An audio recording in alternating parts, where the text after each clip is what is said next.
This episode is sponsored by DS, a team of makers, marketers, and entrepreneurs that help businesses transform their brand experience and unlock growth like never before. Are you a CMO, founder, or business leader looking to level up your brand and marketing? Head over to weareds.com and let's explore what is next for your business. That's weareds.com. Visit us to learn more. Hey, what's going on, entrepreneurs? This is Robert Roach, executive producer for Forward Obsessed. And if you are building businesses, you know that you never have enough resources to get everything done that you need to get done for your new business. All right, and that's why we're proud to say that one of our sponsors is Das Good. That's DAAS Good. Das Good is a done-for-you, creative, on-demand service for entrepreneurs. This is for businesses who need great creative without a huge budget and without a lot of time to focus on it. If you want to get the important things done like pitch decks, awesome branding, incredible websites, but you want to do it without the hassle, without the headaches, without the massive budget, then Das Good is for you. Head over to dasgood.design. That's DAASgood.design. Mention that Forward Obsessed sent you and save $1,000 off of your first month of service. Let us know what you think of them. We're excited to hear about it. And with that, enjoy the show. Remember, stay Forward Obsessed. Welcome to Forward Obsessed, where we talk to breakthrough business leaders and rising entrepreneurs about their journeys, origin stories, and aha moments. Hello and welcome to this episode of Forward Obsessed. I'm your co-host, David Salinas. Today's guest, Ben Lamson. One of my favorite guests because he's gritty, he's focused, he's determined, he's obsessed, and most importantly, as he likes to put it, he's curious. He hacks his way through life, going from meager beginnings in Kalamazoo, Michigan, to make his way to the big city of New York and the big tech world. He would have two exits. First, his company, WeDidIt, to a private equity company, and then his second company, Paperspace, which he joined with two technical co-founders, would go on to be acquired by DigitalOcean, a huge organization. The way he weaves his way through business and life is inspiring. I think it shows how to be gritty and tenacious in business, and most importantly, to be forward obsessed.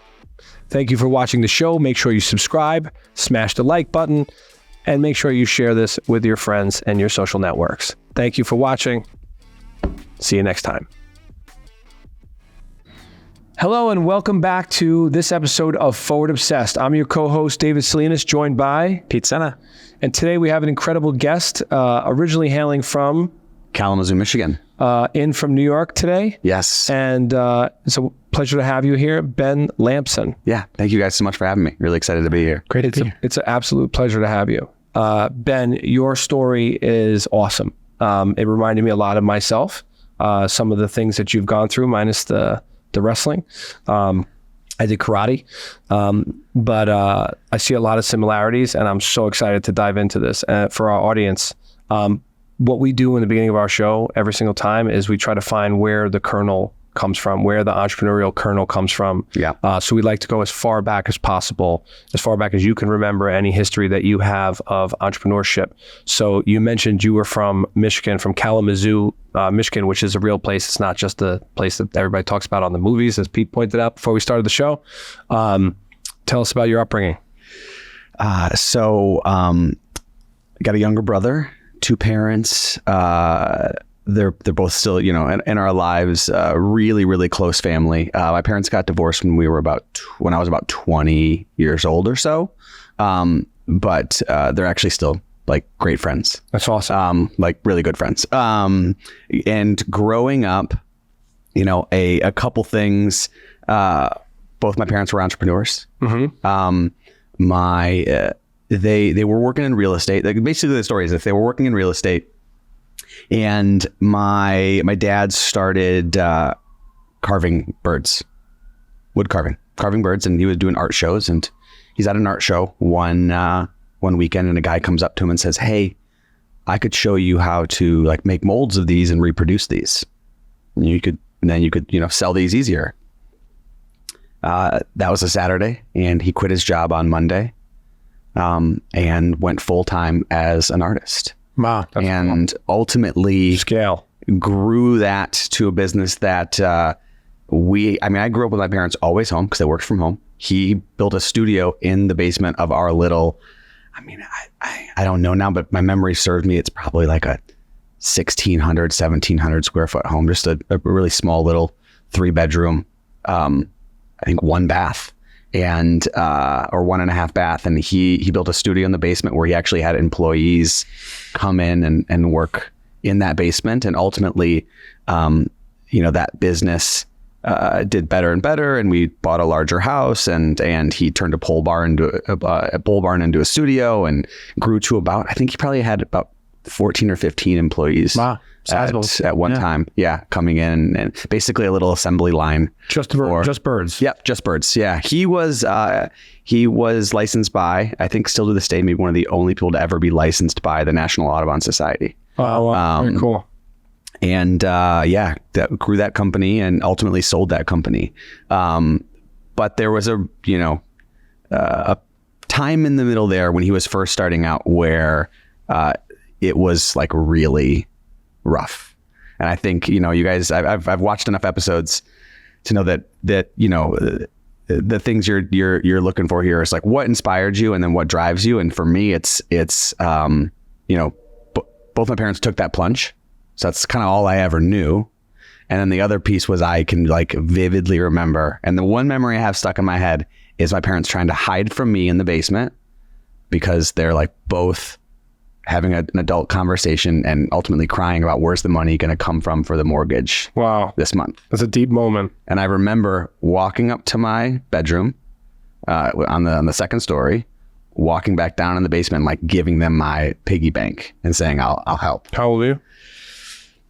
I couldn't have been older than 8 years old or so. Yeah. Yeah. Probably broke their heart and at the same time made them so proud. Yeah. And I think it definitely, and that's like a core memory for me. And that's been one of those things. It's like, well, I'm never going to let that happen to my family. Yeah.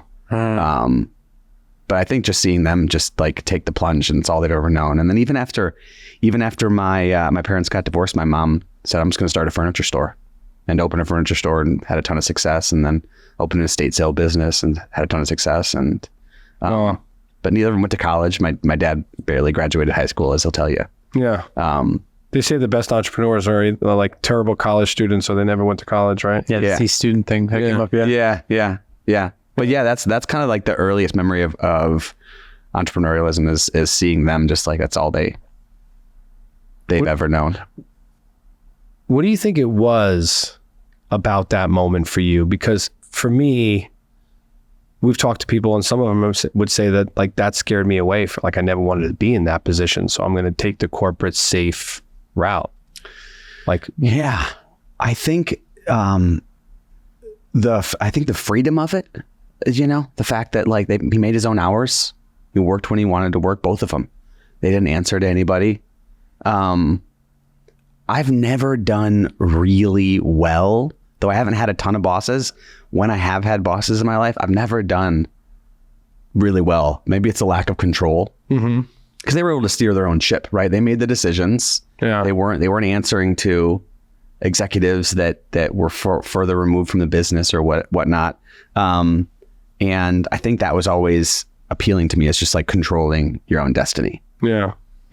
I love that idea of it being out of someone else's hands and you being the one that's accountable for your success or your own failure. Yeah. That is, I think that's why a lot of us do it. Yeah. Yeah. It's, it's like, I want to die by my own sword. Yeah, exactly. Yeah, absolutely. So your mother was successful too with her furniture business, you said, right? Yep. Yeah. As successful as one is for a mom and shop. This is a mom and pop, brick and mortar, right? I mean, we're not talking about a chain where she opened multiple locations, but she made a good living. She, after my parents got separated, built her own house and paid that off. And, so I think that kind of the typical middle-class American dream, right? Did they push you to go to college? Was that like part of it? Like my father was like, you have to do it even though he didn't do it. I don't have a memory of that. For me, college was all about wrestling.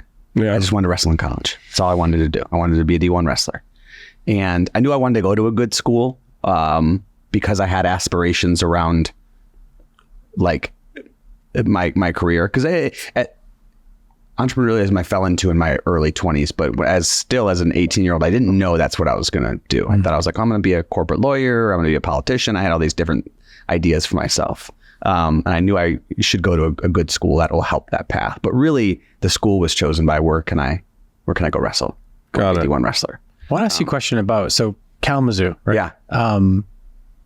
Besides the just funny word and the pictures that pop into my brain, which probably look nothing like what actually Kalamazoo looks like. But there's two things that you said that I want to bring some light to, because we've had a lot of guests on the show and of varying levels of success, varying industries. I want to talk about the heart of America, which is small business right now, because I think this is something as a topic, especially now with all these, fear tactics around AI, replacing people's jobs and all this sort of stuff. Both of your parents ran small businesses. Yep. They're entrepreneurs, Yep. but really in some way, a bit of a solopreneur, right? Yes. They were building that kind of heart and soul business, an artist, a furniture store. Yeah. What place do you think that those businesses have in today's America and where we're going? Because a lot of the guests that have come and sat in the chair that you're sitting in right now, built $100 million SaaS tech companies and different types of companies. We've seen all shapes and forms. I think there's something special about those small businesses, those mom and pops, as you just said, just to bring it to light. I think it really depends on the industry. So my mom's parents were also entrepreneurs. They owned a gift store.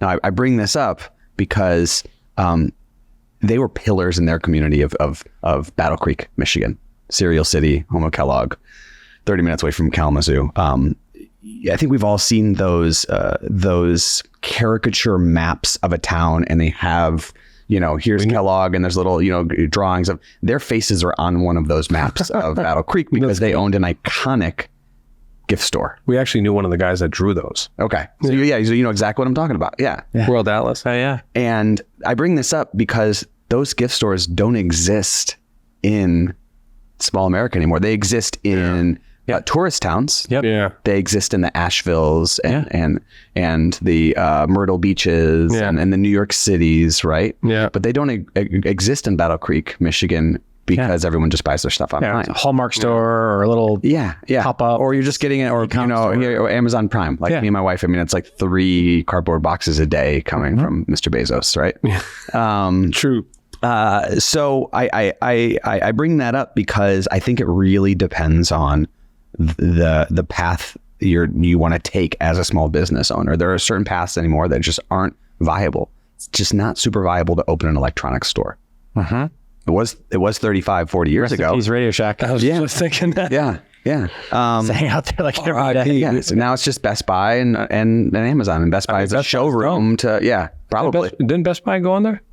Yeah, I think they went on there. Bed Bath & Beyond did. Oh, okay. Yeah. But Best Buy's still kicking. Yeah. But I just use them as a showroom before I go buy it online first. I go look at it. So, but to answer your question, I think it really depends on the industry, right? If you can be a small business owner that acquires a few rental properties, that's a lot tougher to get disrupted than the gift store owner. Yeah. But I do think that there is some safety in the long run in some of these small businesses, or these unsexy businesses. Boring businesses, as they call it. Boring businesses, exactly.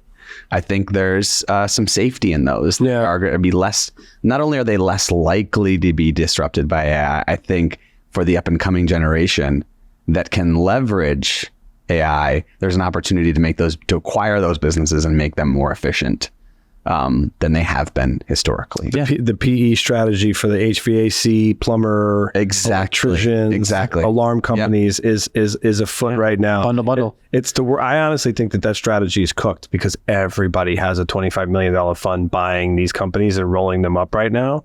And when it's, the old saying, buy on the rumor, sell on the news. Sure. The news is out that everybody's rolling up businesses. Well, it's like, because you got every Cody Sanchez out there that's like, buy these boring businesses and flip them. No disrespect. No, but she's a beast. But I think that game's been going on for 10 years. It's not new news. People, It's new to your Instagram reel or new to your TikTok feed. Absolutely. Yeah, exactly. Yeah.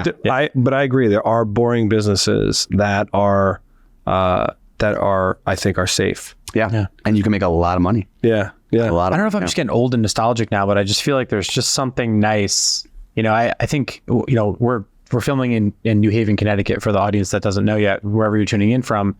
But it's like everything's chains, everything is like corporate, et cetera. And, by living in this metro area, on the sides of America, either California or New York area where we've spent a lot of our time, going into Midwest and different parts of America, you realize like these places, to your point, are the staples and the communities of that, right? And I think that like when we look at like how the watering hole has changed, we've moved to these digital first platforms.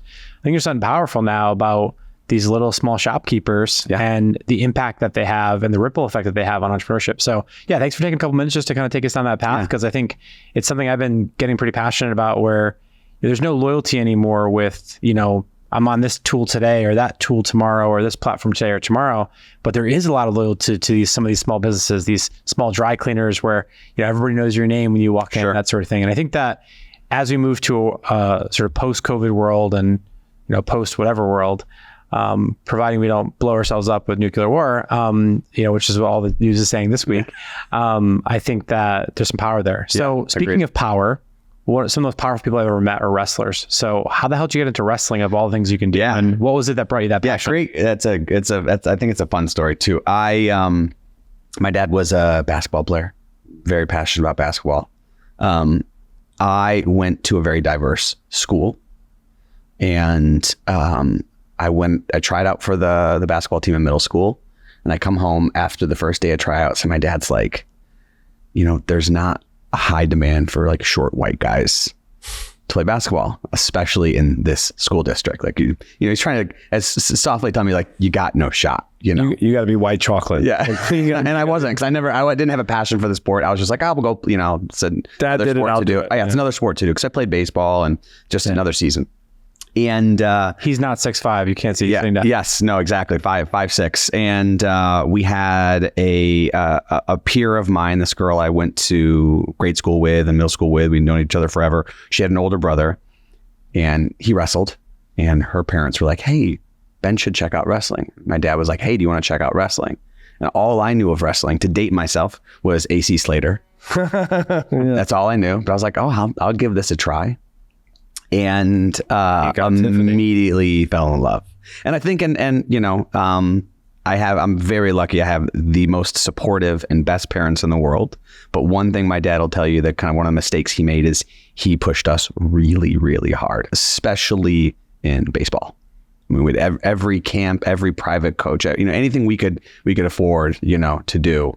Yeah. He would go without if it meant that. Exactly. Yeah. We're going to need some of those photos to do a little overlay right here of you and your wrestling. What do you call the wrestling? The singlet. Yes. Yeah. And I think there was a bit of resentment from getting pushed that hard. I'd come home from school and they'd be like, "Hey, you're going to go hit 100 balls off the tee." Yeah. You're going to hit, because I'm going to go hit you 300 ground balls, that type of stuff. I do that. He couldn't do that with wrestling, because he didn't know the sport. There was no, he couldn't coach us. I say us, my brother also ended up wrestling. He couldn't coach me. He couldn't, and I think there was a bit of like, this is my thing. Yeah. You don't know, what's good. But there's control. Exactly. Yeah. Yeah. For better or for worse. Yeah. There's no executive steering the ship. Exactly. And, that was, I think that's kind of why I took to it. And then combine it with, I hit the lottery for a coach, individual by the name of Ron Russo, a really important man in my life. He coached, he had moved to Kalamazoo for his wife to take the head track job at Western Michigan University. Mm-hmm. He was a retired coach. He had coached at Columbia in New York.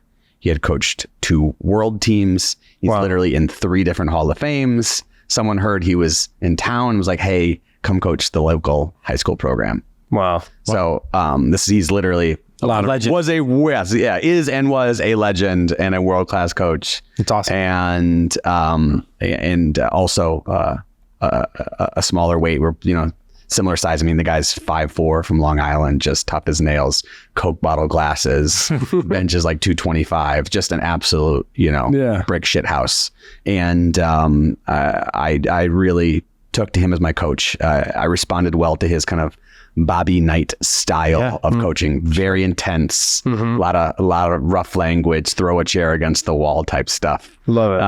And I just like it does today. But we got to bring it back. We need Bobby Knight. Yeah, I know. And I needs Bobby Knight. I loved his style. I did and do love him. He's just was such an important person in my life. And between, those few variables, I became obsessed. So you started wrestling at seventh grade. Yep, 7th grade. Yep. So from there to 6 short years and you're D1 ready. Yeah. And I think people underestimate the difference between a D1 athlete and everything else. Yes, it was intense. I mean, it was a big wake up call even for me. And my senior year, my workout regimen was I would wake up at 4:30 and I would go do what they called dry land, with the swimming team. So I'd go work out with the swimming team before school. I would have school, and then I would do a short practice at school, and then I would go drive an hour and a half away to Michigan State to wrestle with their club team.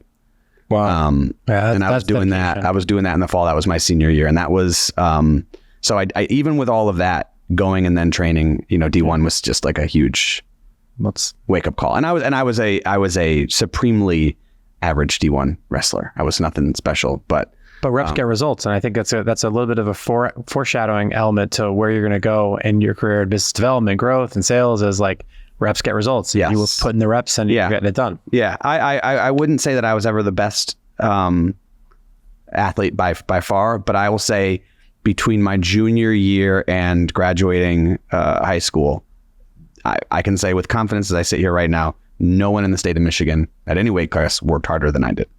So it was just, I was obsessed. That was all I wanted to do. I love that word. Yeah. That's what the show is all about. Yeah. And then, it really helped that my high school coach, not only did I have a good record, but he knew a lot of folks. So he was like, hey, you got to take a look at this kid. And did you get a ride? Get money? I did get a little money. Did not get a full ride, but I did get a little bit of money. That's good. Yeah. Saves your folks some money too, right? Yeah. Well, saved me some money. You paid for college? I did.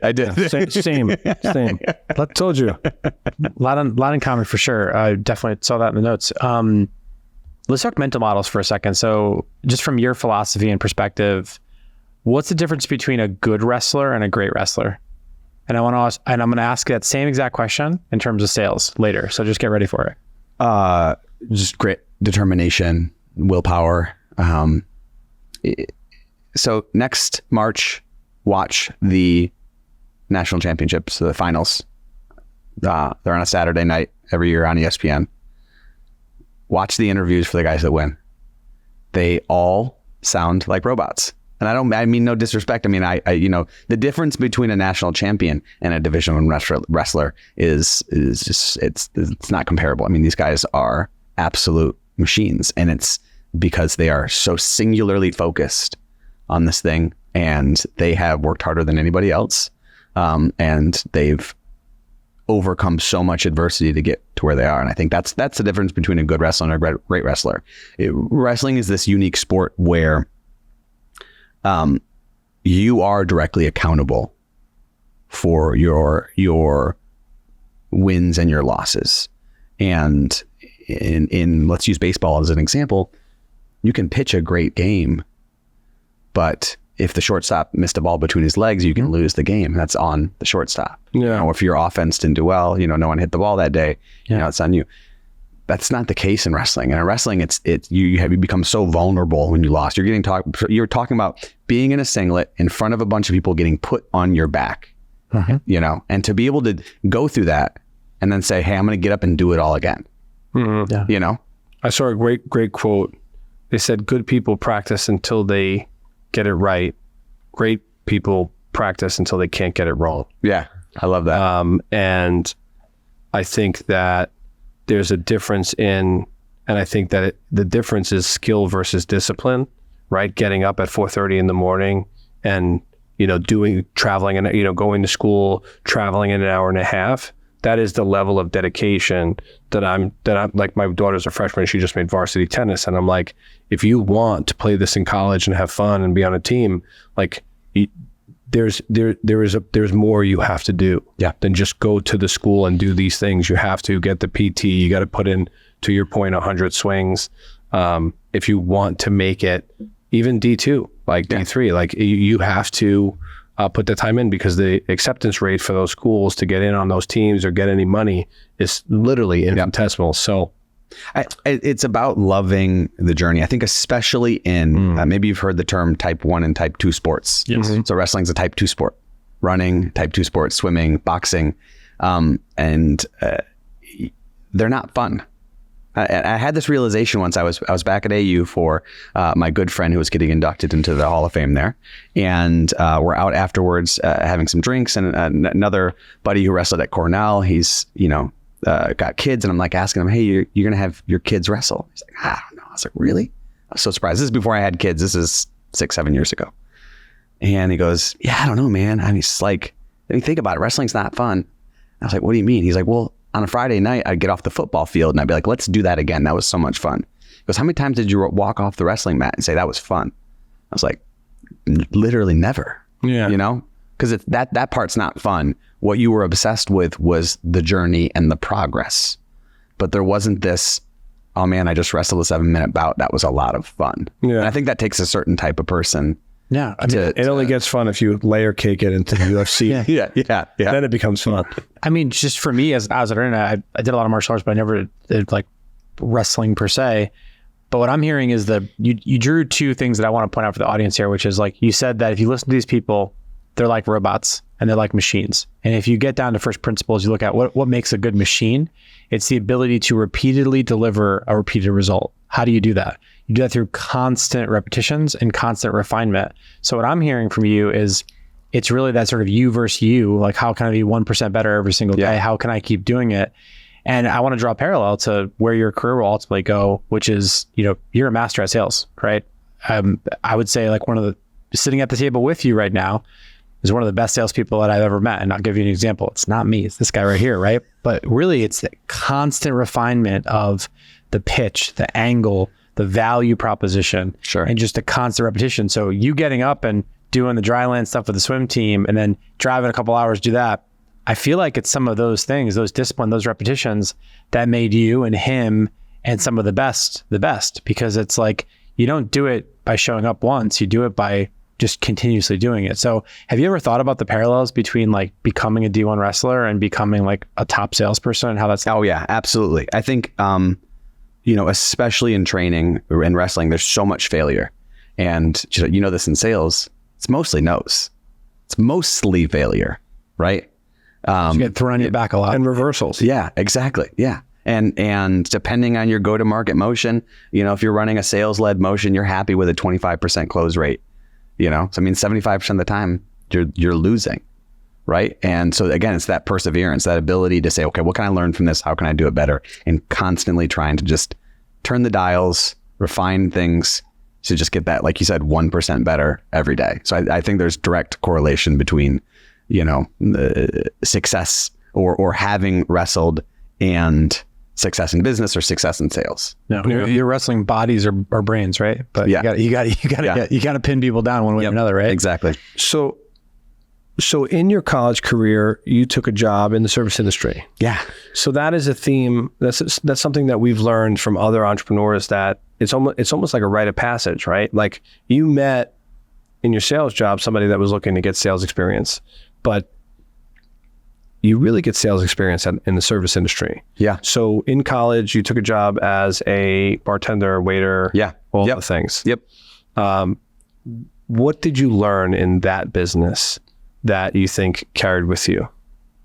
A couple things. I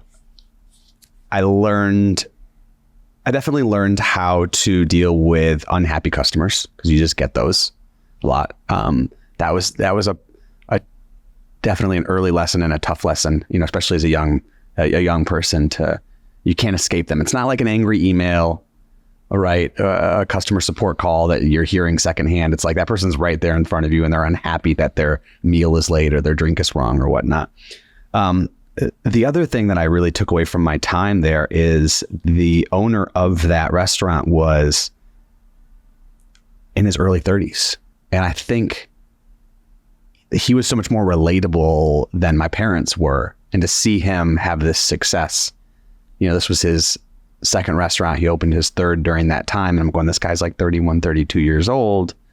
That made success to be very attainable as an entrepreneur. Because I still didn't know what I wanted to do, but I was like, oh, you know what?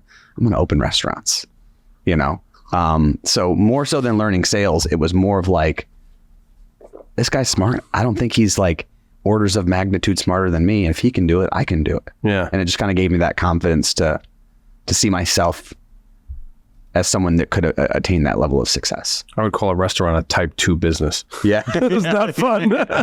True. I grew up in the industry, so 12 years old to 22. Yeah. And I attribute my ability to sell to the restaurant. Like it is just, you have there's so much practice, so much social interaction. And to your point, everything from selling, for me, it was all about selling food, selling wine, selling myself, getting the biggest tip, getting people to trust me enough to get that tip. I knew what it would take. And then to your point, food's delayed, food's cold, food's wrong. Some people are just scumbags and they just want to try and get one over on you. And they're just like, I don't want to pay for this meal. It sucked after it's half eaten or whatever. It was just so much interaction, boiled down to such a small period of time that I attribute a lot of my EQ capabilities and abilities to that, to the restaurant industry and the service industry. I think every single person should have to do it. It should be like it being in Israel and having to go into the army. Sure. You should have to work at a restaurant. Sure. Yeah. I think it teaches humility and grace too, if you've understood what the folks on our side, right, on the service side, go through. Then as a customer, I think you have a little more patience, humility, and grace as well.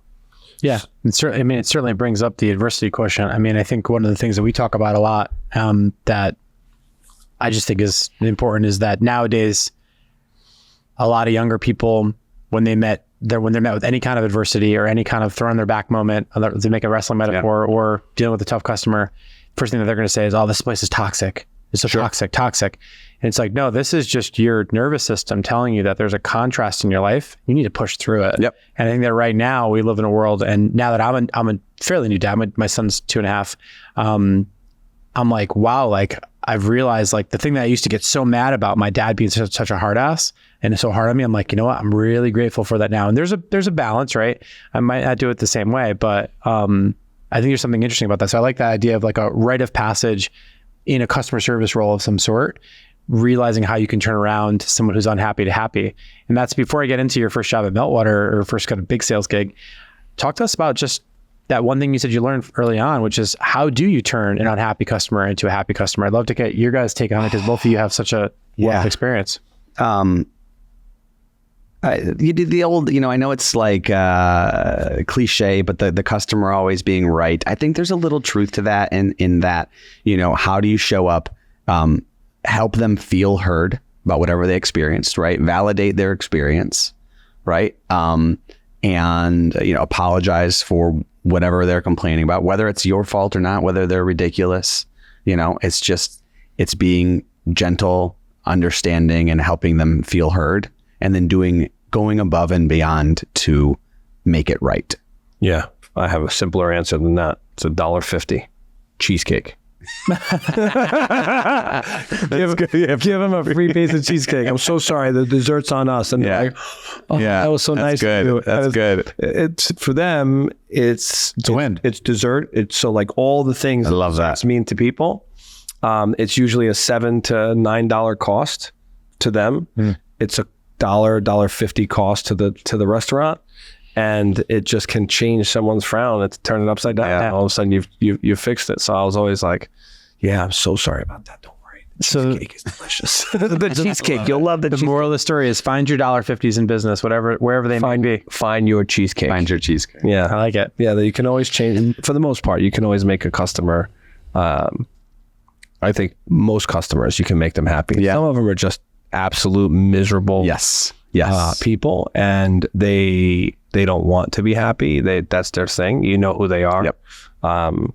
We had regulars like that where you were just like, I know the best you could do is just over index on service. Sure. To your point, it's like they walk in, you bring out the drink that they love, you bring out the food that you know exactly you give them your usuals, and you treat them with high levels of hospitality, what I'd call your 4-star, 5-star hospitality. And then that sometimes wins them over. And I used to love winning over those guys. Yeah. Again, it's EQ. It's like you just tune in and you're like, I know what how to play this person. You could tell the dynamic between a husband and wife. I learned that when I was 12. I tell that story all the time with the wine. I sold my first bottle of wine as a busboy because you could just tell, like, all right, let me pull this string and see if I can get this thing sold. Sure. So now, speaking of sales, I read the show notes. So you actually rose. I never went to GM. I was always a waiter or a bartender because that's where the money was.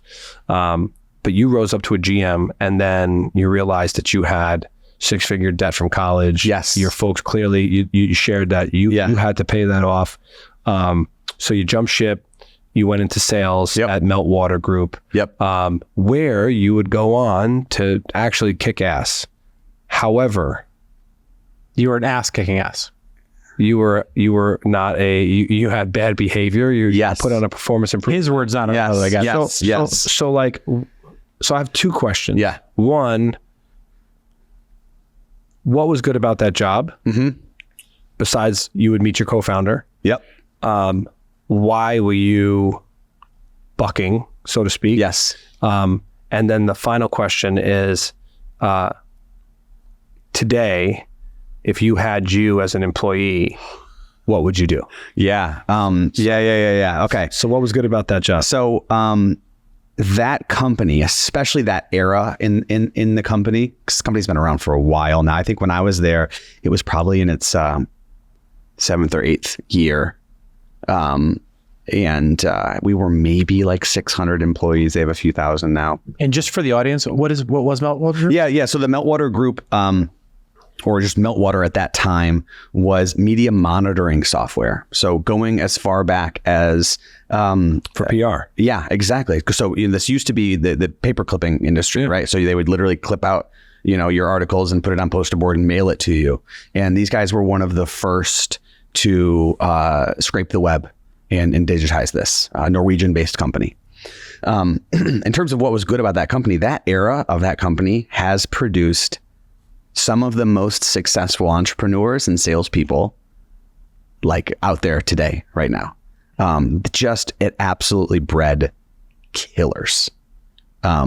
So the job title was International Management Consultant, I think. It wasn't like account executive. It was just this wild job because they told you, hey, we've got 57 offices in 32 countries. You can bounce around. If you're successful, you can bounce around. And they hired young, straight out of college, full of energy. And, second day, here's a phone. Dialers. That's it. That you did Boiler room. Boiler room style. You did all your own prospecting. Also a good rite of passage. Yep. No lists, no SDRs. This is before the predictable revenue model of cold email outreach to SDR to account executive. It was just like you do all your own prospecting. You make all your own calls. They had a homegrown CRM, so no Salesforce, no HubSpot. They built their own CRM in-house. So what was really good about that company is it taught folks how to sell. 100 calls a day, just all day, every day. Love it. Yeah. Been there too. Yeah. It was fantastic. That's how we met. It's a very unique skill. Yeah. What you guys do. He'll probably bring it up, but sorry to interrupt you. No, you're good. I get mad at myself whenever I think about it because sales and revenue are the lifeblood of any company. If you don't have customers, doesn't matter how damn good your product is. And I'm saying this as a product guy. Yeah. Right. So the reality is like what you folks have to endure is what makes companies make or break. And I never used to understand why are they so paid so damn well. And it's like, go do the job for a day and you'll know I think get paid so well. They earn every penny. Yeah, sure. But yeah, no, it's funny when you said that. I was like, I remember when you used to have a bunch of dialers, you'd have a whole team, you were managing the scripts, the whole thing. I loved it. It was great. Yeah, you were really good. I really loved it. To me, I never wrestled. to me, it was wrestling. Well, professionally, I've seen you wrestle. I've seen him wrestle a couple times over the years, a couple bars, a couple clubs. True, I could wrestle, but for like learning, like watching UFC and studying UFC fights and jiu-jitsu and wrestling, you realize that it's like one move counters another move, one weight shift counters another weight shift, and it's essentially a dance. Yeah, right. It's a beautiful romantic dance, and I thought, and for me, the script writing. I was starting in call centers, and then from there went to digital marketing back in the day, 02.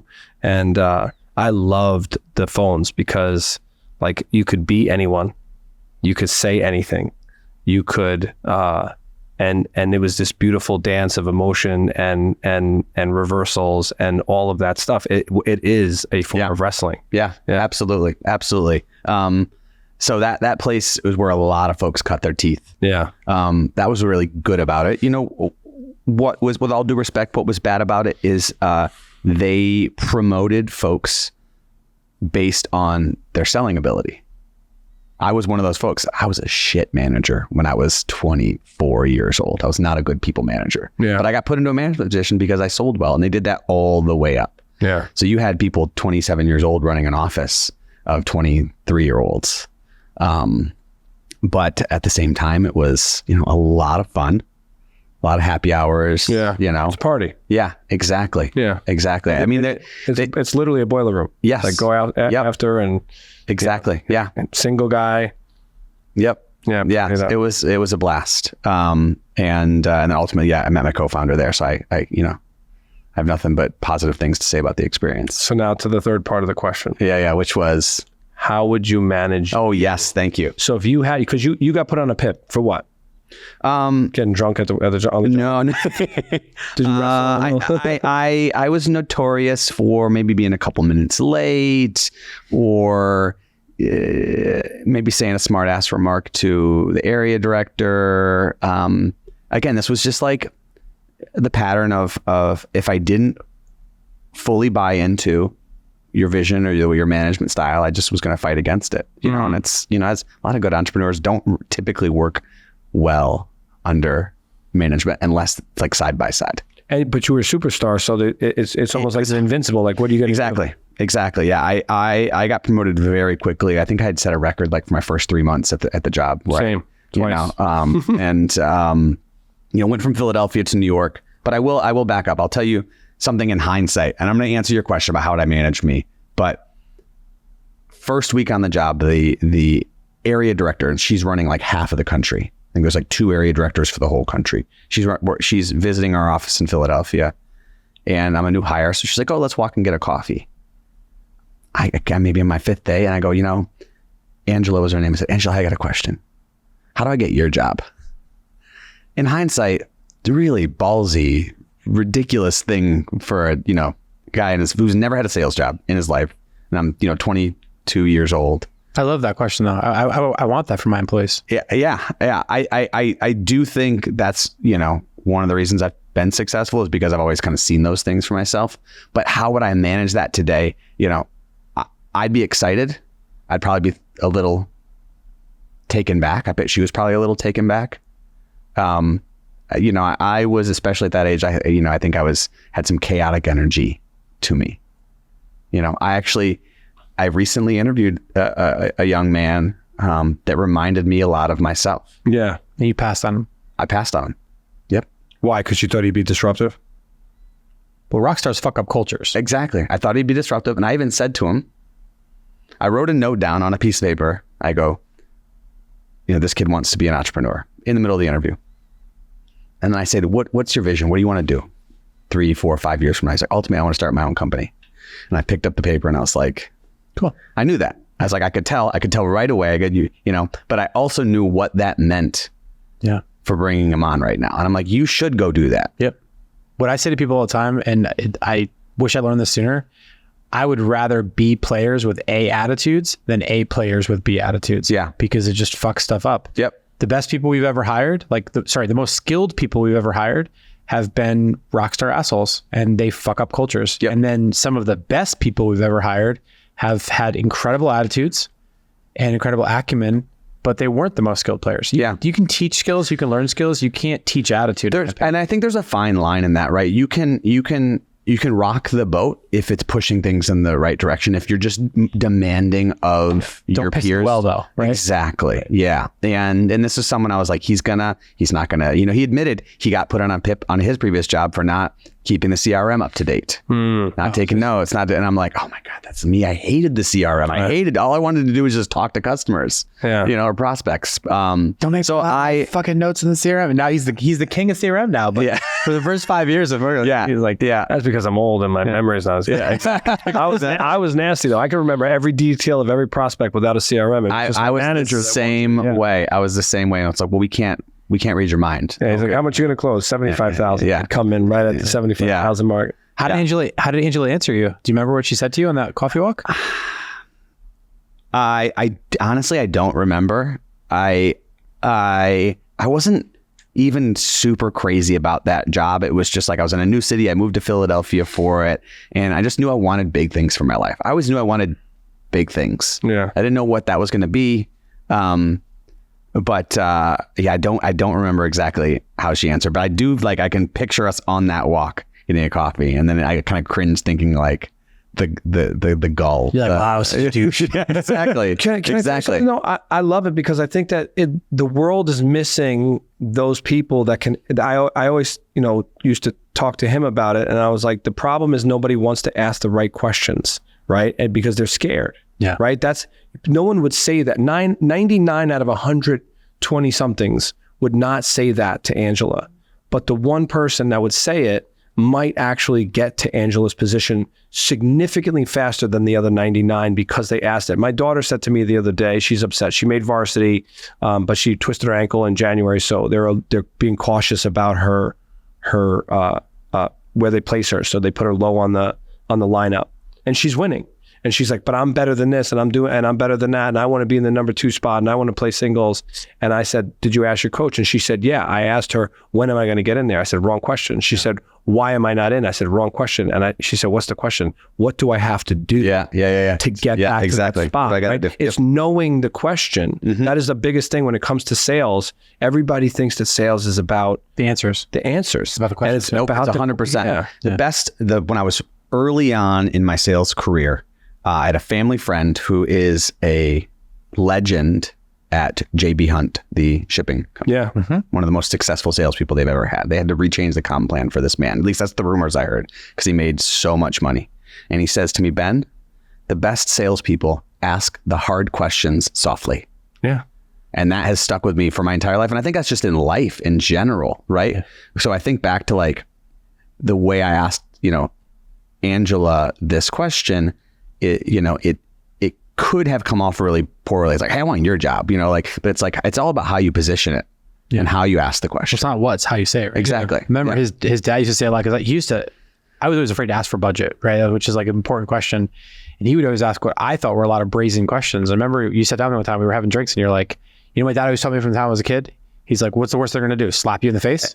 He said, I would just, do that. I was like, it's a really good point. He's like, they're not going to slap you. You're on the phone. This is before Zoom too, right? Yeah. So we're on the phones. Yeah. Oh, that's a really good point. Okay. Yeah. So I think to your point, it's like hard questions asked softly. I mean, I was gonna layer that. I feel like, you are this culmination of your experiences. And that was one that I've kept with me. But my mother always said, very similar to your dad, what's it hurt to ask? Never hurts to ask. I mean, she says that even to this day. It never hurts to ask. The answer's always no. Yeah, exactly. Yeah. It's really that easy. Women have a hard time asking for raises, asking for promotions. It's really hard. I mentor a lot of women. Yeah. And I'm like, what's wrong? And they're like, oh, I just don't feel appropriate. And I'm like, culturally, culturally, women are seen as a squeaky wheel if they speak up and advocate for themselves, which is obviously terrible. Yeah. It's unfortunate. There's a lot of systematic challenges that have to be back to machines. Those machines have to be rebuilt in ways that are a little bit more equitable, which is probably a good segue to you meet your co-founder. Yeah. And sales guy. Yeah. And he's also a sales guy. Yeah. So I'm the hiring manager. So I'm in the Philadelphia office. I have success. again, I'm just like, I want to move up the chain, move up the ladder. I'm like, what can I do? And they said, well, we're reopening the New York office. Would you like to move up there with a brand new team? They moved some folks in from Australia, and myself to open this office or reopen it. They had let everyone go. So I'm on a hiring team. I hire a handful of folks. One of them being this gentleman's named Sisu Suh. In fact, I'm seeing Sue later tonight. We're going to a concert at Brooklyn Bowl. But him and I hit it off right away. He was also a college athlete, which I have to tell that story because I think it speaks volumes. But he was also a D1 college athlete, played football at Boston College. We had a lot of same interests in movies and music and politics and all of these things. And he also, in his younger years, his parents, when they were still getting their education, he, lived in the projects in Queens. So also didn't come from money. We're hitting it off, and he's maybe working there for a couple of weeks, and he's like, hey man, I'm just here to learn how to sell.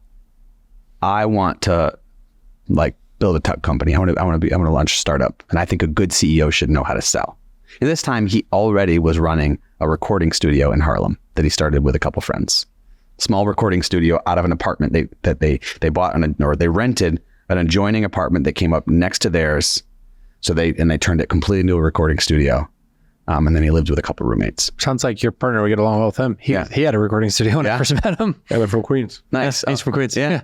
So it's like that. It's like that scene in Wolf of Wall Street where Jonah Hill says to Leo, show me the check for $75,000. I quit right now and work for you. It's very similar. I go, I don't know what you're going to quit to go start, but I'll quit and go start it with you. I probably had $5,000 in my bank account. I was, and yours like my life savings. Yeah. Yes. Yeah. And we're working on different ideas. Ultimately, it was the first idea was called So Much Buzz. In fact, I still think I have the domain for this, and it was going to be a crowdfunding. Why do we do that? Why do we keep renewing domains? I have so many domains. It's like the sign of being like an adult, right? I have at least 10 domains. Yeah, I have them never used. Ever sitting on. I just bought one for $15,000. That's how you fucking hold on. Oh my God. And that was going to be a crowdfunding platform for studios and musicians to collaborate, just like very niche specific.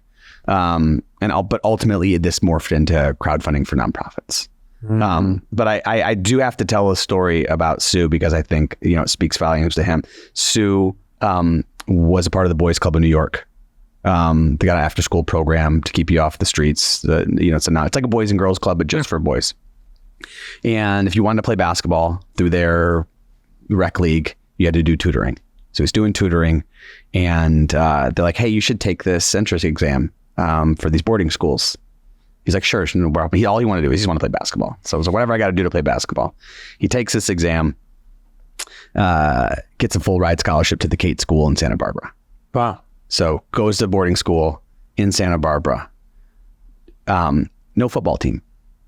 I think he played a couple years of soccer when he was there, but they didn't have a football team. So this man does not play a single down of high school football. Gets into Boston College just on academics. Convinces the coach all he wants to do is play football. Convinces the coach, walks on. Makes the team. He was a cornerback, if I remember correctly. Wow. Yeah, and by his sophomore year, gets a full ride. That's amazing. Yeah, but never played a down of high school football. So just another guy that was just like singularly focused, obsessed. And when I heard this story, the first meeting, I'm like, oh, you're my guy. Like, we're yeah. So, little fella. Yeah. And yeah, that's the kind of how things came together. We started working on this project at nights. In fact, I was living in Hoboken at the time. The office was in Chelsea. He was in Harlem. So we'd meet up, we'd go to work together, and then we'd leave work right at 5. We were not the guys putting in extra hours. We'd hop on the train, we'd go to Harlem, and we'd be hacking away on whiteboards because neither of us are engineers. We're just BD guys. Just whiteboarding, come up with business plan. I would stay there till like midnight, and then I would take the train back down, get on the path, and get home by 1 a.m. or so. And we were doing that 3-4 nights a week. It's a good life. Yeah. It's the journey. So as you say it, I remember our days, 4 o'clock in the morning at the office. Yep. Coffees, just going hard. I remember the moment I got off the path. I was on the path, and the name for the company WeDidIt came to me, and I called him. I was like, I figured it out, man. I was like, what do you say when you're successful? You say WeDidIt, and that's what we named the company. I feel like you can sell that to DJ Khaled today. Yeah. Well, I mean, dude. I want to say one thing, dude, which is that no incredible, amazing company was ever built. No incredible, amazing startup was ever built in a limited 9-to-5 type of mentality. It's like, you look at some of the greatest entrepreneurs that are heralded today. You look at Jason Fried from Basecamp, what they've built. It's incredible. And Jason will talk about, don't work too hard, this, that. Look at Jason in his first 5 years when they were a web design company. They were working way more than 50, 60 hours a week. Yeah, of course. Look at all these companies. Look at all the companies that we all herald, that we all look up to. What's funny is when they become Jack Dorsey level billionaires and they do that, then they want to talk about meditation retreats and 3-day work weeks and that sort of thing. But I'm just gonna call bullshit on it, because as much as I'm all about mind, body, wellness, balance, all that, if you're trying to grind, you're trying to get to that WeDidIt moment. Yeah. You weren't doing it. No. At 9 to 5. Well, the thing I saw was 9 to 5 is for your 9 to 5 is for your present, 5 to 9 is for your future. Weekday, Monday through Friday is for your present, Saturday and Sunday are for your future. Yeah. Right. So you put in those extra hours to make it happen. Now, that's clever. I haven't heard that. I love that part. I can't take credit for it. Somebody else did, but I don't promote those people. So I love the journey. I want to get to before we get to the aha moment where you guys landed on WeDidIt and the idea. What really stood out to me is back to the hacker mentality, something that we really love and appreciate and respect. I read that you guys tried purposely to get fired from Meltwater. Yes. So story. So Suh is notoriously late for everything, all the time. So he was late to work every day. So that alone was getting him in trouble. We're not talking hours. He's showing up 15 minutes late. And, this is an in-person culture. It's not the tech companies and startups of today where it's you're fine. It doesn't matter, right? You long come at 12. Done. Yeah. This is the sales boiler room. It's you're getting here at 9. We're on the phones at 9, So he was already in hot water. Yeah. And we had both gotten moved from sales roles. Once we started working on this company, we got moved to account management, which is always where the salespeople go to die. Right? Yeah. Right. When you've no longer got the hunger, and now you're just dealing with a portfolio of existing customers. So we get moved over there, and he's already in hot water. He wasn't selling before. He was not upselling his customers because you had to grow your base. I think it was a 10% growth rate is what your target was, something like that. I, on the other hand, but I was butting heads with my manager, my manager's manager. And there was something around I think it was Memorial Day weekend, and it was a Friday. And a bunch of other offices were getting off a little early, and we thought we should get let go at noon. And the area director's there, and he makes some comment, and I kind of clap back at him. And my manager then pulls me aside, and it's the next day or the next week, and I get put on this PIP. And during that 30-day PIP, I was number 1 or number 2 biggest seller in the company. I'd closed a bunch of deals, and you get them in the newsletter or whatnot. But my attitude, we'd already said, Sue and I were we should get fired. Because if we get fired, we'll get unemployment, So I have this great month, but ultimately continued to not have wasn't a team player. And we both got fired on the same day. Wow. And we danced our way out of there because we knew that we were going to get unemployment benefits, which were going to help us give us some runway to get the business off. You didn't get any unemployment benefits. You got an extended unemployment benefit. Extended. Yeah. Because of the financial crash, right? Exactly. Yep. Exactly. So one, we got nice little severance packages. I'd been there for a while. I'd been a manager. So I got, a nice, for the time, for how old I was. We're not talking a golden parachute. We're talking a few months, of salary. And then, the unemployment benefits that just kept getting extended and extended. We were on those for like over a year. It was, Listen, they make them for that reason. yeah, exactly. And some people take advantage of them in intelligent ways, and you did. Yeah. So now you're trucking through these ideas, and you hit your aha moment. Yep. Tell us. So what was the aha moment? So it's before we get fired. Both of us, once we're in this account management role, had a few major nonprofits in our portfolios, and they were struggling to renew their subscriptions because this is post, crash. And that's kind of, they couldn't afford. yeah, exactly. Yeah. And we understood that nonprofits are tied to donations, right? Donations were drying up because everyone was times were tight and everyone was tightening their belt. And that was kind of like our aha moment. We saw Indiegogo, we saw Kickstarter, but no one was doing it specifically for nonprofits. And we were like, well, we can build this. We'll find a way to build it. And we know how to sell stuff. We can convince these nonprofits to spend $5,000, because we started with just a sales-led motion subscription model. That was the aha moment. It was like, hey, these guys are struggling. So if we can give them a way to raise money easier online, they'll pay for that. There's an easy direct ROI. Hey, it's going to cost you $5,000, but it's going to pay for itself really quickly. Yeah. How do a couple of sales guys start a tech company? Put a Craigslist ad out, which to this day, no one can believe. Put a Craigslist ad out for a technical co-founder and, found a... It's like asking for like perfection. It's like, I will take perfect right now, please. Yeah. And we got an unbelievably talented engineer by the name of Brian Lith, who had come from DoubleClick, which Google acquired. In fact, he was at Clipmart, and then Clipmart was acquired by DoubleClick. Yeah. And then DoubleClick acquired by Google. Yeah. And then he had started his own development shop and was just working as an independent hired gun. Yeah. He saw our ad, responded to it. We met him in his office, pitched him on the vision, and he's like, cool, I'll do it. I miss Craigslist. Yeah, We did a ton. So I know it is, but we did a ton on that. Yeah, but then OfferUp ate them up, and then it's true. and then Facebook Marketplace just housed them. Yeah. But Craigslist was the shit. We had tons of people. You had sales guys. Yep. Awesome. So and no one can believe that story when I tell them. But we found him on Craigslist. Yeah, and he's just a brilliant, really, really talented engineer. The kind of engineer you want, which is hey, let's build this, and they'll be like, well, I don't know how to do that, but I can figure it out. Yeah. Hackers. Yeah. See, again, B, skills, A, attitude, versus the other engineers like, I can build anything, but no, I don't think I should build it. That's not the right thing to build. Yeah. It's like, just fuck you. Just go build it. Yeah. So then the next part of your story is interesting because you did something that people were not doing yet, which is the accelerator dance. Yes. And that's also a hack, right? You figured out a way to go from accelerator to accelerator. Yes. Competition to competition to pick up nickels. Yeah. Right.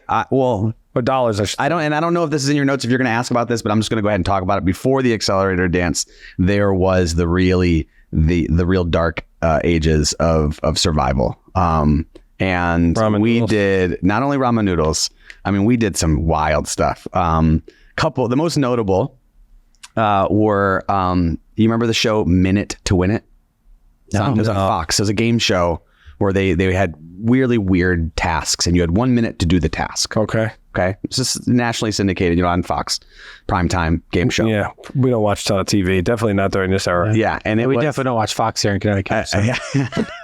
It was. I had to. So they have Minute to Win It. That's on Fox, and then they have Minuto para Ganar.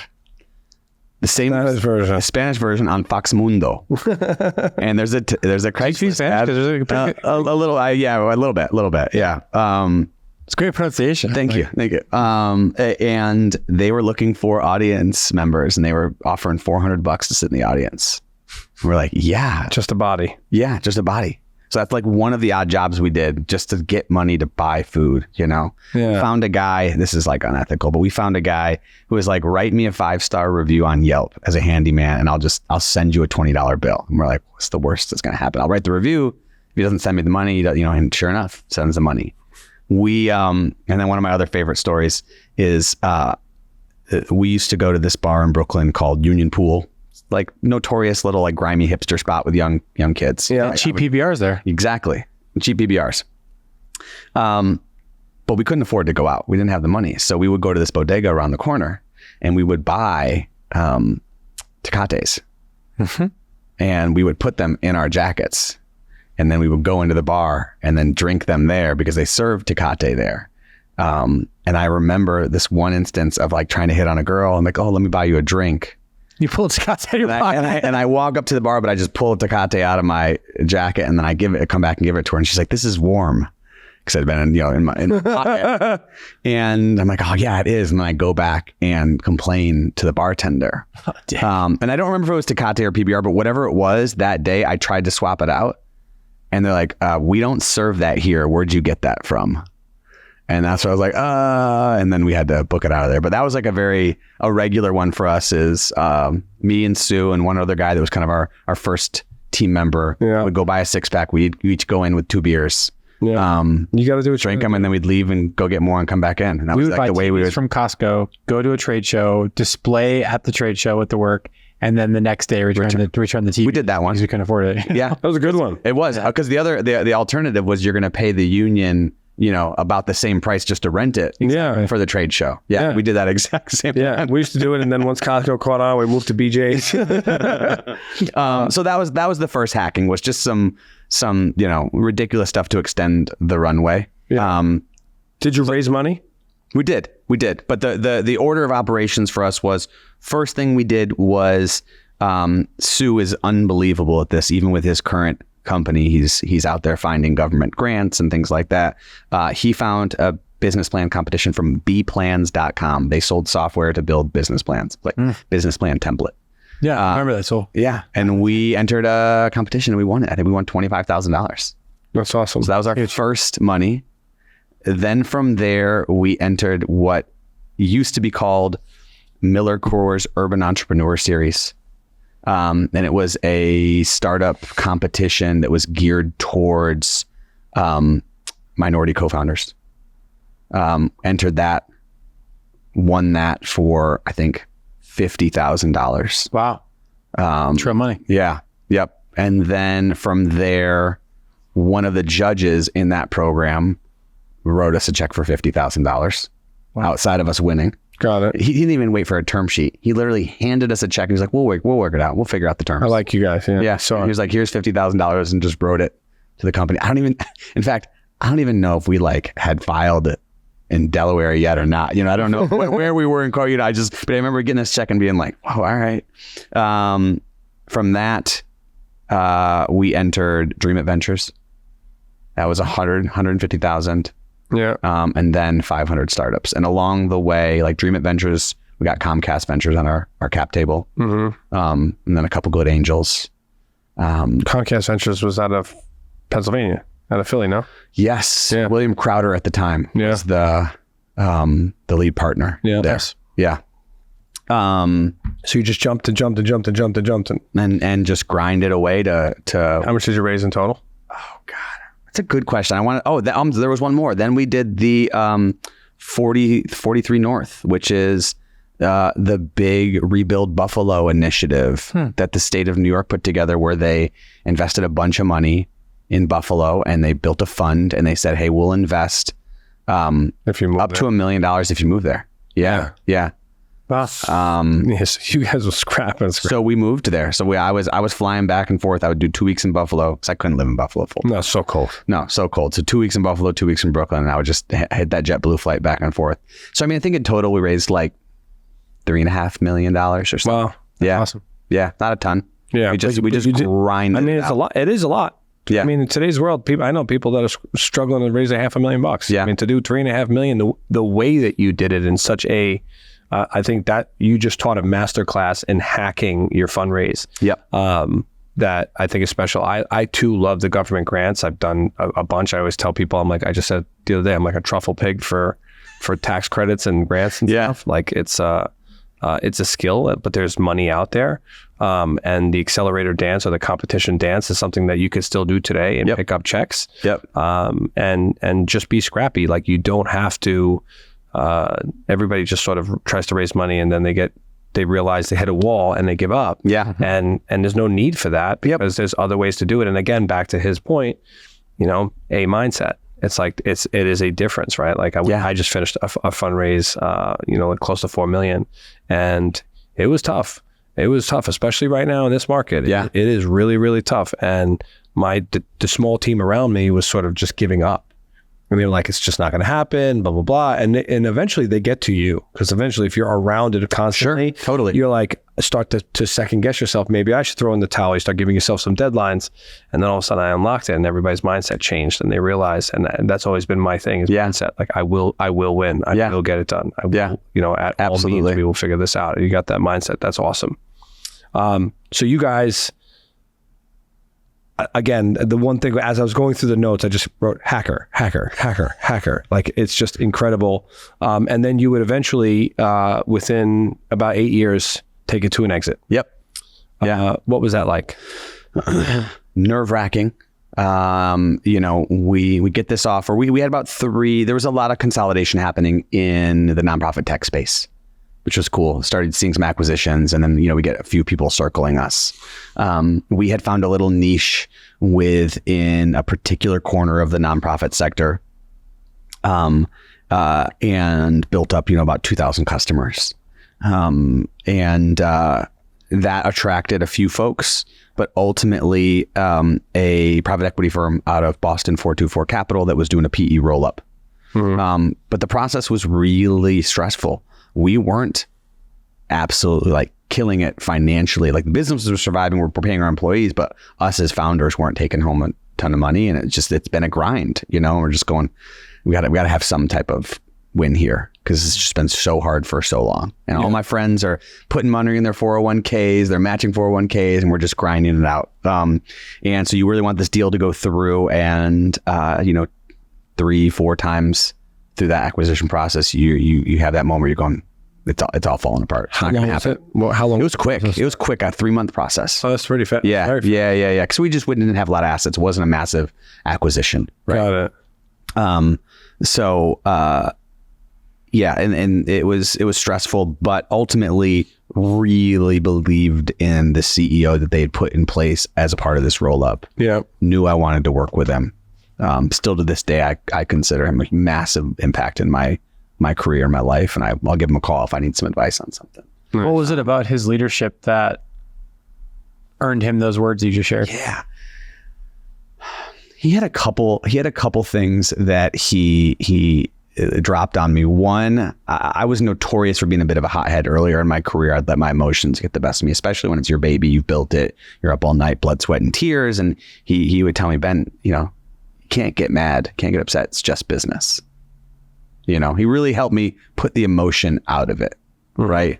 And then through some management consultants he brought on, I discovered servant leadership, which is a form of leadership now that I really practice and has transformed me. And I'll say, and just in the last 6 months, I had 3 different employees, a couple that left and one that's still here, say, you're the best leader I've ever worked for in my life. And that's bigger than the exit to me. That's huge to me. So I owe that to him.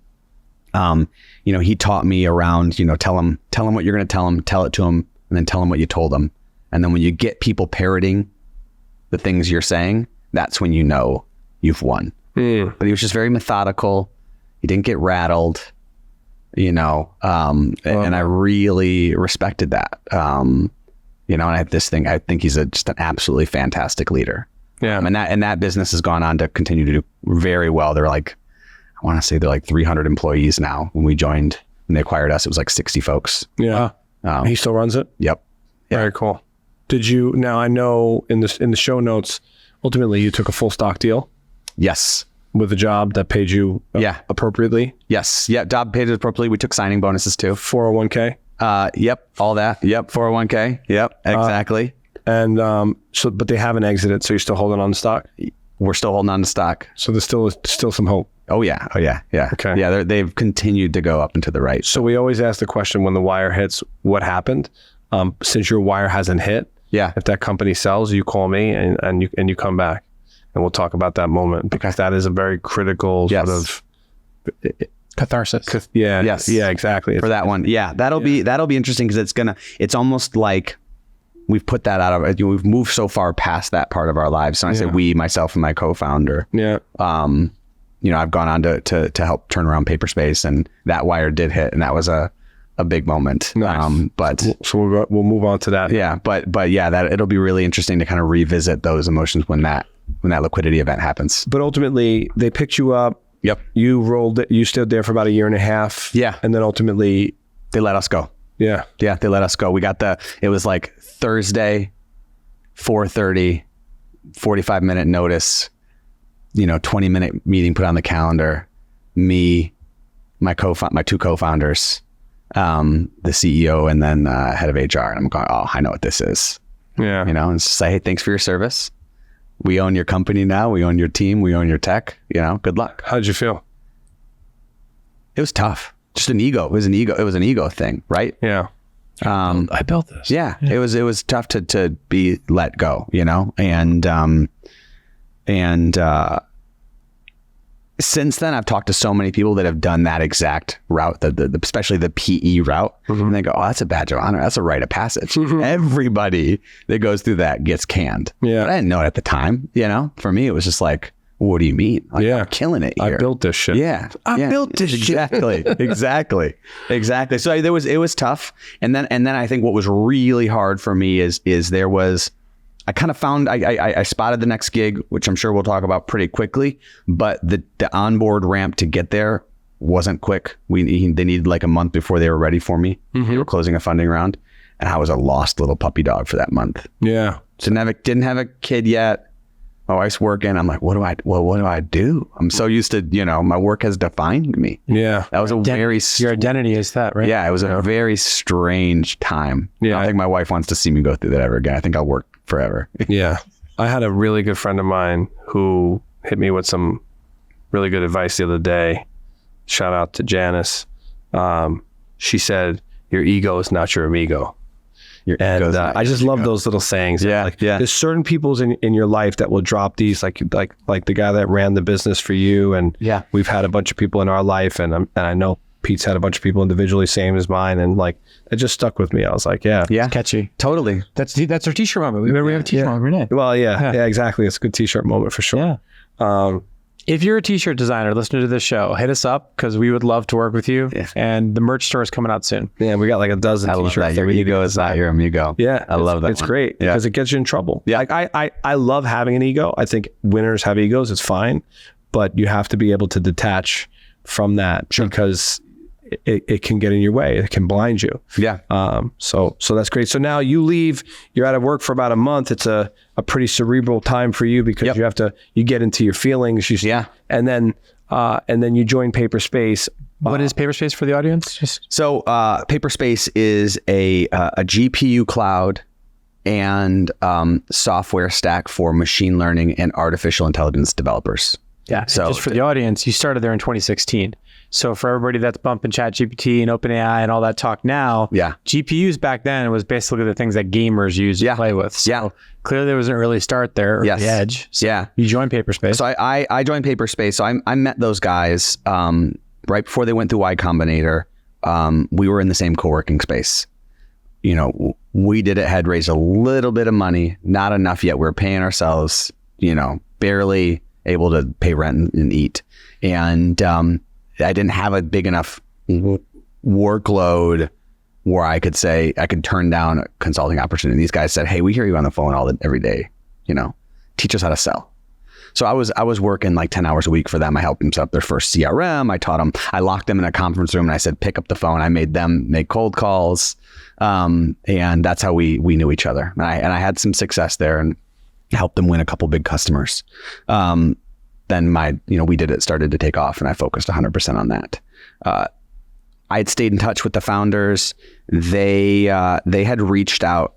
In fact, the really serendipitous thing is the week before we got canned, for the first time in, 15 years, I put a resume together. I hadn't had a resume since I applied for my, job at Meltwater. Mm-hmm. And that was like bartender. And then I was like, that's your resume, right?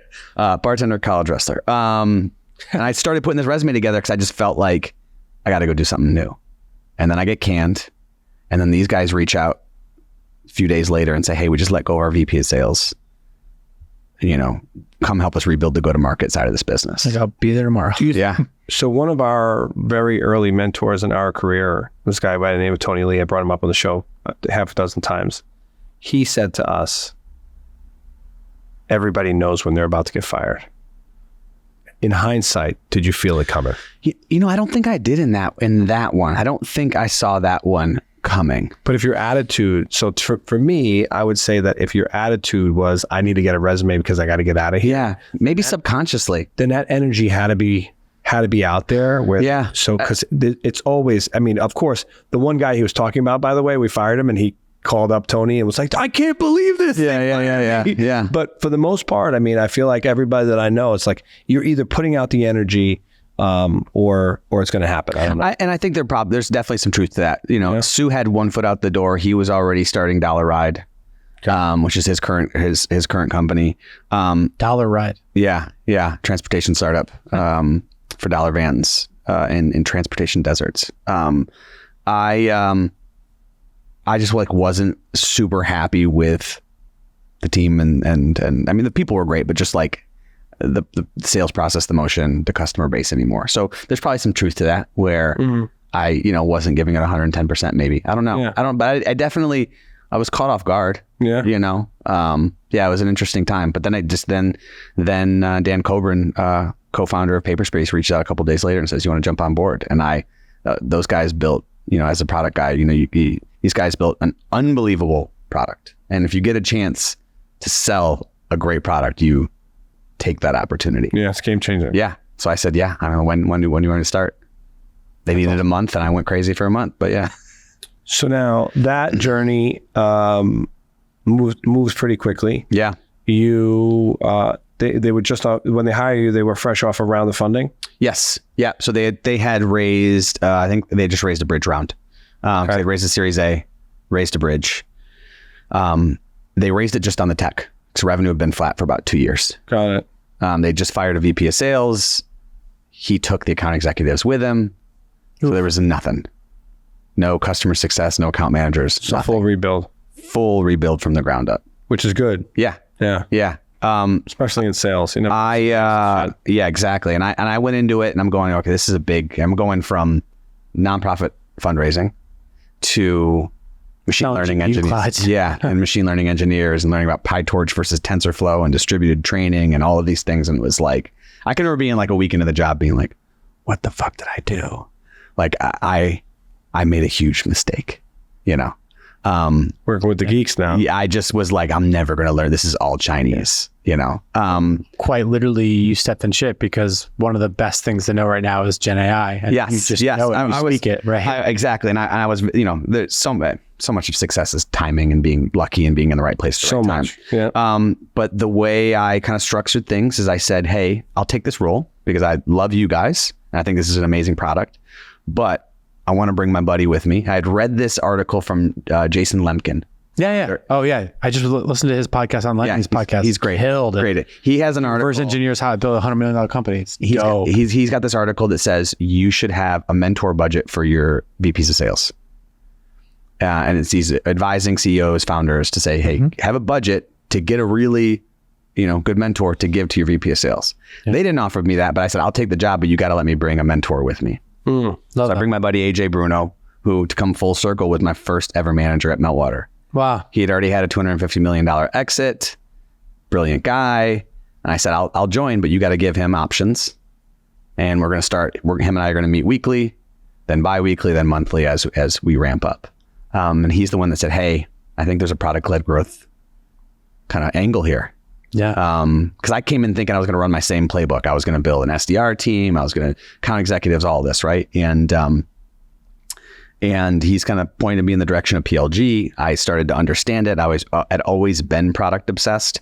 So it just felt like this natural, segue in my career. And then I just absolutely went down the PLG and then product-led sales rabbit hole and have obviously gone on now to be a bit of a thought leader, so to speak, in that space. And just like that, it just So I'm obsessed with PLG, but for the audience who's not as nerdy about this stuff, can you just talk to the audience a little bit about like what is product-led growth and how does it differ from other playbooks? Just maybe give us just a little wax poetic. Absolutely. So traditionally, if you look at the last forever, and especially in software, it was sales-led, meaning you've got people out there making cold calls or cold emails. They are driving awareness, acquisition, conversion, expansion, and retention. The human is doing that. Product-led growth, the product is the primary driver of acquisition, conversion, expansion, and retention. And then the idea is you're continually using data your product usage data to refine the customer journey to increase conversions at these various points. So that's kind of the overarching business strategy. And then the kind of under umbrella strategy is what's called product-led sales, where a sales team is then using product utilization data to inform which customers they reach out to try to get to sign a contract or convert from a free trial to paid or expand and so on and so forth. So that's what we built out is they already had a really good kind of self-service motion, but they were just leaving money on the table because they didn't know, whether it was a gamer who was there to play League of Legends online or whether it was a machine learning engineer who was trying to train a big model and could spend $50,000 a month. They had no idea who to, of the 500 people a day signing up, who they should be talking to. So through AJ's kind of introduction to this world, I just became obsessed, became a student of it, and again, just started building away and got, hired some really great folks and built a really robust process to identify who we should talk to. We got a lot of PLG fans out there. I am writing about a new thing called influencer and creator-led growth, which I'm putting out tomorrow, which I want to send to you. I'd love to get your take on it because I think it's the future, but I want to get your take on something because I think a lot of weak salespeople think that product-led growth puts them in a weaker position, but great salespeople know that product-led growth is a powerful thing for them to tap into. So I'd love for you to share with the audience on is if I want to learn more about product-led growth, where can I go? Is there some stuff you've written about online we can check out? For sure. Some other books? Yeah, I've written a few things on my LinkedIn that you can check out. I really like the stuff that Elena Verna's putting out. Beast. And then Leah Theron, she's a good friend. She puts out some great stuff. There's some classes from those folks you can take. There is the PLG Collective, which AppQs puts together. They've got some really great content. For a salesperson, here's what I tell folks that are new to it and they're kind of doubting on it. You're lucky in a sales-led motion if your close rate's 25%, your close win rate. Our close win rate at Paperspace was 55%. And as a salesperson, the reason you have that 25% win rate is because 75% of the time you're actually talking to somebody who's either already with a competitor, didn't have the budget. Exactly. And the worst thing is you spent 2 weeks chasing them to find out, my contract doesn't end for 6 months. It's like, why didn't you tell me that? It's my fourth call with you and I'm just learning this. With product-led growth, you're only talking to folks who are already qualified because they've hit the product signals to say, this is worth my time. So as a salesperson, you're just having productive conversations all day, every day. And I won't go back to a sales-led model, whether I start, when and if I launch my next venture or where I go next, it won't be sales-led. I love that. So now in 2023, DigitalOcean, great company, Monster comes to acquire you guys. Yeah. Where were you? So you said they had your sales were flatlined. Where did it go? And then talk to me about the acquisition. Yeah. It took me 6 months to build out the process, kind of figured things out. So let's say 6 months to build, launch the PLG PLS motion, 350% growth the next 12 months. So from flat to 350% growth. And then continued to grow. So that's first 18 months, maybe 3.5 months later, that's when DigitalOcean steps in to start the acquisition process. How involved were you in the role you're in? Really involved. Yeah. I was, really fortunate. I mean, I love and loved working with Dan and Dylan, the co-founders. I had carte blanche. It was just like, we trust you. Here's your budget, whatever you want to do, and I bounced things off them. They bounced things off me, but I had, a very long leash and a ton of trust. So as the go-to-market leader, I had underneath me, I had support, sales, customer success, account management, and solutions engineering. So because of that, I was very early on a part of the acquisition process and a part of the due diligence process. Yeah, it makes sense for a CRO, right? Yeah. Because at that point, Yeah. a lot of what they're buying is growth. What that growth can deliver. Yep. Yeah. So really involved, but also again, just like super stressful process. And I knew, thanks to my mentor, I had negotiated a double trigger. So that meant my equity was going to vest immediately, and I had a substantial amount. So right away I'm going, okay, offer amount is this. And I'm got my little spreadsheet, my waterfall, and it goes, oh, I'm gonna make that. Oh, we need to make sure this deal closes, because when this wire hits, it will, It's life-changing money. it would be Yes. Yeah. It's life-changing money. So yeah, really stressful process. I mean, my wife will tell you I was just a wreck. Why? That was so bad. I wanted it so bad. Yeah. And I almost went through this period of, man, I want this so bad, it's not going to happen. When someday that exactly that it's that laws of attraction. When you push for something so hard, you almost push it away. Yeah. And I'm like, am I self-sabotaging this thing somehow? Is this not going to happen because I want it to happen so bad? Yeah. I had those moments of, Totally. yeah. I know. I had several times not going to happen, Yeah. Yep. Deal's going to fall apart So now, how long was that process? really fast. They negotiated a 30-day close. Wow. Yep. Wow. No games are being played there. With a 15-day extension. They took the extension. But still, that's 45 days. They had to restate price. Yeah. They had to restate price, during that time. It was, we worked obviously every single day. I didn't have a day off for 45 days because it was that due diligence. They have a massive team doing this acquisition, and 10 lawyers. We've got one, in-house, and then we've got an outside firm. Yeah. But they've got a whole security and compliance team. They've got their engineering team. They've got their revenue marketing team. Their go-to all these strategy team, and they're just constantly peppering us with questions. And there's basically myself, Dan, Dylan, and then our CTO answering them. So 4 of us versus like 25, 30. Yeah. In stock or no? I think this is all public, so I think all cash deal. Okay. Yep, all cash deal. With everyone got RSU packages. So Congrats. I always want to know. We have a time in this thing, and you've watched, so you know the question. I own the domain. When the wire hit, Yeah, talk about it. yeah. We don't care about the number. Yeah. No, it was. Where were you? How did it feel? Yeah. I was in Michigan. Kalamazoo. I was in Union Pier, Michigan, which is Okay. a little beach town, about an hour and 10 minutes outside of Chicago. Yeah. Beautiful beach town where my wife's family has a cottage. Nobody realizes that this beach is in Michigan because that lake is so goddamn big. Yeah, exactly. Yep. So, and this is this gorgeous little beach town that's become super popular because of how close it is to Chicago. So there's a lot of Chicago folks that have got summer homes there, weekend homes. I was there. We were only supposed to be there for 2 weeks, but a storm came through and a big branch fell down on our SUV and not totaled the car, but it was undrivable. So I had to go to the shop. So we're stuck there a little longer. So I was in Union Pierce, Michigan when the wire hit. And we bought some good champagne, bought dinner for everybody a couple times. Me and my brother-in-law went to Chicago to go see a concert. I bought dinner there. It was a good feeling. Yeah. It was a The good next feeling. morning, like you wake up. There was a lot of because my wife also, middle-class family, have done well for themselves, but also, grew up sharing a bedroom. Her parents grinded. They're immigrants. They're Lithuanian.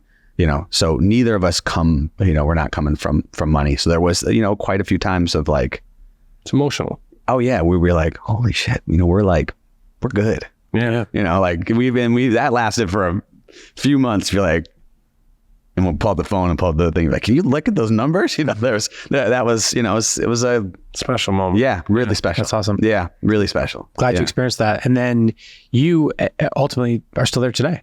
Yes. Yeah. Yes. Yeah. Paperspace has kind of stayed an independent organization. It's still a rocket ship.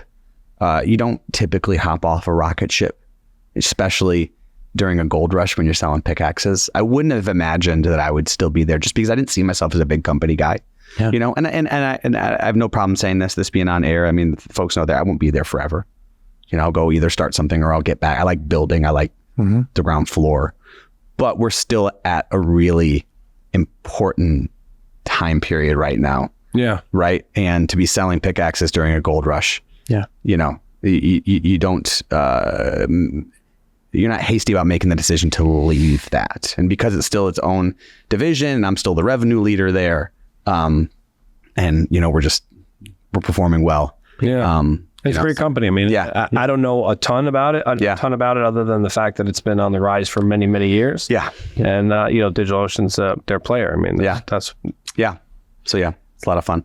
Cool. So you're the star of the show as the guest, but I have to be a little self-indulgent for a second because I'm a big Gen AI nerd. Yeah. So let's just talk about where do you think the space is right now? Where do you think it's going? Oh, yeah. And just give us a little bit of like future talk in terms of you've been in this space for a while. Yeah. 2016 to say that you were doing Gen AI since 2016. I mean, that wasn't even a thing back then, right? We got a lot of new buzzwords getting coined. Yeah. A lot of Sam Altman talk out there, Bezos and Anthropic, a lot of big players in the game. Where do you think the generative AI space is going right now? What do you think is going to be the flops and what do you think are going to be the pops? Yeah, really good question. I think, you know, we're obviously in a bubble. There's a lot of people getting funded, ridiculous valuations. Series Bs are going to come up. They're not going to have grown into those. They're either going to take massive down rounds or they're going to fold. You know, they're going to fold up shop. That will happen. Do I think that we're probably in, you know, in the first inning right now? Yeah, I still think it's very early. I don't believe that OpenAI, Cohere, Anthropic, I don't believe that they build a singular model to run the world. I'm really betting on the open source movement. The quality of the open source models are getting so good. What do you think of the new Llama? I haven't seen enough of the performance, but I've heard really good things. But Llama's also an interest. It's not fully open source. Yeah, right. It's weights and bias. Yeah. Yep. But the stuff that the folks are doing, that's the really cool thing about this job is my team is selling into people on the bleeding edge, and we get to hear every day what they're building, what they're doing. What's the coolest use case of AI that you've seen in the past month? In the past month, probably the most impressive use case is a company called Lepton AI. They've built a training and inference platform. So they're a software abstraction layer to help other companies train more efficient models and run inference more efficient. The reason they're so impressive is just the founding team behind it. They're on DigitalOcean right now. We've been working with them just a couple months. The CEO is the creator of Cafe. Cafe is the original, ML framework. OG, yeah. The co-founder was, and then he was on the team that built PyTorch. So, and then his other co-founder was on the team that developed Kubernetes. These guys are just, in fact, we've got some consultants on our end that work for us. And I was talking to him yesterday at this, 2 days ago at this dev day we had in New York. I said, what do you think of Lepton? And he goes, and this is like the biggest compliment and also the nerdiest thing I said, these guys could ever say. They go, they're like the Avengers. That's what. Yeah. No, for sure. It was just, and I was like, that's hilarious. Because we're talking about nerdy engineering stuff, and then we're using a comic book reference. Yeah, it's like it's the Ilias and the Carthage of that space. Yeah, but those guys are just absolute beasts. Yeah, that's really cool. I mean, there's just some really cool text to video stuff. We got a customer, Moon Valley, that's doing some really cool text to short form video stuff. I'm familiar with Runway. Yeah, of course. Dan and Dylan actually employed the founder of Runway at Paperspace as a part of their like ATG program, which is their like talent program. That's awesome. They just like fund researchers. Yeah. Pika, Runway. I mean, those guys are doing some really cool stuff. Yeah. All of them. I mean, it's what I worry a little bit about is like when the big players are doing fucked up shit. Like I think about the fact that Adobe had the audacity to train their Firefly model on top of Midjourney, like how, what, who signed off on that? Yeah, I know. And that's just going to continue to happen. Yeah. But how is nobody stepping in to solve that? Yeah, I don't. That's a whole different story. I mean, you're going to ask, if you bring in the politicians to talk about this stuff, It's already happening. they have no idea. Bad. what's Right now going in Connecticut, Connecticut's trying to be the first state to pass regulations against AI, and everybody, Yale came out, a bunch of folks, they reached out to I us. put in my talk, I was like, fuck that. And It's got to be regulated at the federal level, if anything. Yeah, and they Yes, said- yeah. And basically what they're saying is mind your fucking business. Yeah. Like it is not a small state like Connecticut to step in, especially when you don't know what the fuck. Exactly. That's the problem. It's not that we don't need the regulation. I think we do, especially when we're getting into the ability to take 5 seconds of audio and create an audio deepfake, which can be used to just absolutely terrorize. Destroy somebody, Destroy any, So I have a question in a different regard before we wrap up. First of all, I just want to say you are the definition of obsessed. I love the fact that you use the word. That's what this show is all about. Honored to have you on the show. So thank you guys so much. It's been a blast. Now, the nerd in him, the Gen AI nerd in him asked a question. I ask a question for all the salespeople out there. I think that it is incredible to listen to you and hear you speak so passionately, so intelligently, with all the vernacular of a tech nerd, right? You have all the language. It's there. You clearly got obsessed with this business, and it shows. How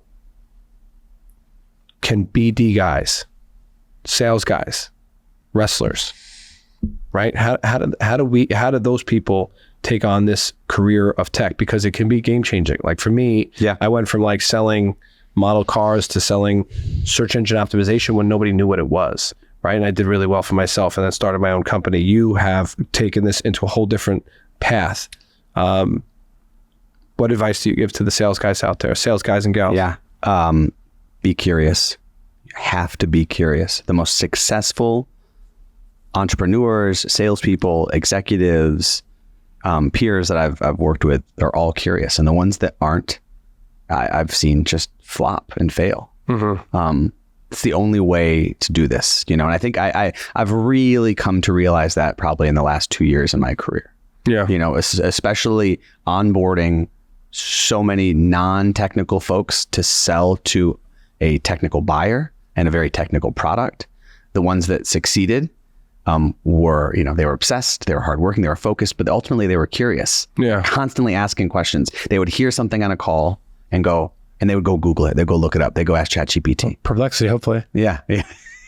I'm still on. You're still Team Google? I'm still on ChatGPT Pro. I've not used Perplexity yet. I know. Really? Yeah. I've played around with it, but I've just.